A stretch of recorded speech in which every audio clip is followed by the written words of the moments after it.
बूढ़े पिता और बेटा की छोटी सी कहानी।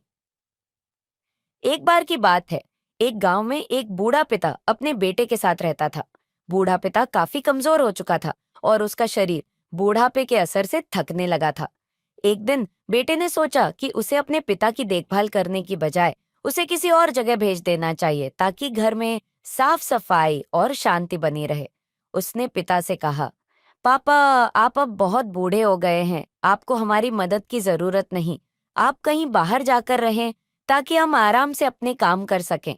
पिता ने कुछ देर चुप रहकर फिर धीरे से कहा, बिल्कुल बेटा, जैसा तुम चाहो।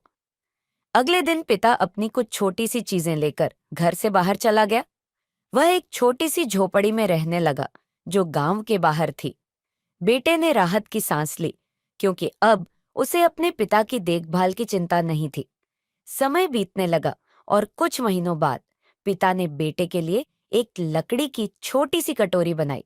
जब वह अपने बेटे के घर वापस आया और उसे कटोरी दी तो बेटे ने पूछा, यह क्या है पापा? पिता मुस्कुराए और बोले, यह वही कटोरी है जो मैंने तुम्हारे लिए बनाई थी जब तुम छोटे थे।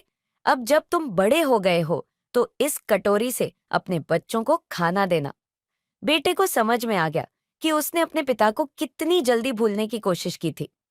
उसे एहसास हुआ कि जिस तरह वह बूढ़ा और कमजोर होने पर पिता को अकेला छोड़ आया था, वैसे ही एक दिन उसे भी उसी स्थिति का सामना करना पड़ेगा। सीखा, हमें अपने बुजुर्गों का सम्मान करना चाहिए क्योंकि एक दिन हम भी उसी अवस्था में होंगे और हमें भी उनका समर्थन चाहिए होगा।